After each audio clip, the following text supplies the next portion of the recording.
চট্টগ্রামের ব্যস্ততম new market ও আশপাশের এলাকায় হকার উচ্ছেদ নিয়ে চলছে চোর পুলিশ খেলা। অভিযানের সময় উধাও, আর শেষ হতেই ফের ফুটপাত দখল করে শুরু হয় বেচাকেনা। হকার উচ্ছেদ ও পুনর্বাসনের নেপথ্যে জড়িত রাজনৈতিক দলের নেতা থেকে শুরু করে প্রশাসনের অনেকেই। অভিযানের আগেই চলে যায় খবর, প্রশাসন পৌঁছানোর আগে তল্পিতল্পা গুটিয়ে সটকে পড়েন, আর অভিযান শেষ হলে ফের দখল হয়ে যায় ফুটপাত। যাদের বিরুদ্ধে এত অভিযোগ, সেই হকাররাই আবার হয়রানির পাল্টা অভিযোগ তুলছেন নিউ মার্কেটের দোকান মালিকদের বিরুদ্ধে।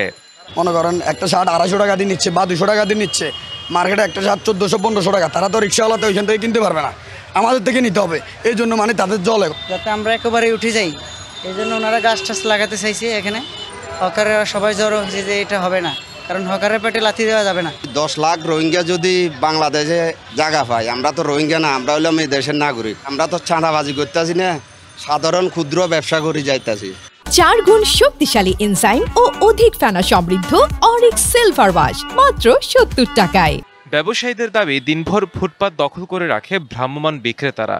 যদি নিউ মার্কেটের আশেপাশে যদি 500 হকার ধরেন, 250 হচ্ছে নিউ মার্কেটের 1 সময় না 1 সময় কর্মচারী। 4টার আগে কেউ এখানে বসতে পারবে না।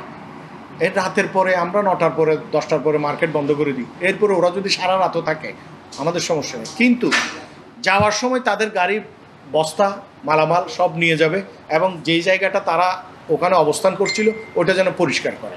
মঙ্গলবার নিউ মার্কেট মোড়ে উচ্ছেদ অভিযান পরিচালনার পর হকারদের জন্য নির্দিষ্ট সময় বেঁধে দেয় সিটি কর্পোরেশন।